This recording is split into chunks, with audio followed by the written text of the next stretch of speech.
Hundreds of people in Ruweng State converged at Freedom Square in Pariang to commemorate International Literacy Day under the theme, Education is the Key Success for Development.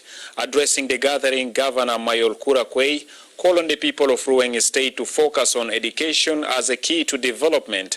Governor Mayol reiterated his commitment to improve education in the state by providing necessary support to the Ministry of Education. It is a participation day for World Literacy Day.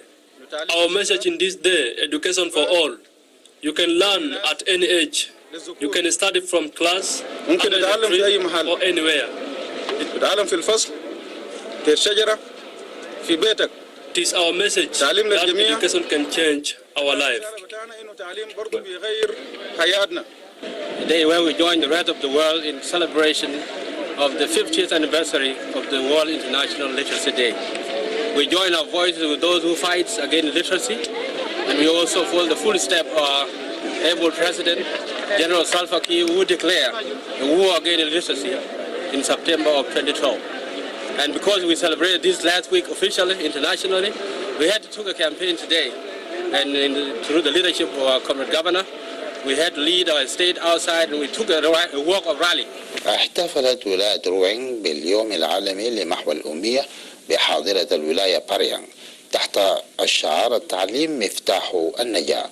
وقال حاكم ولاية روينغ مايويل كوراكوي إن التعليم مفتاح التنمية والازدهار، مطالبا الجميع بالتركيز نحو التعليم.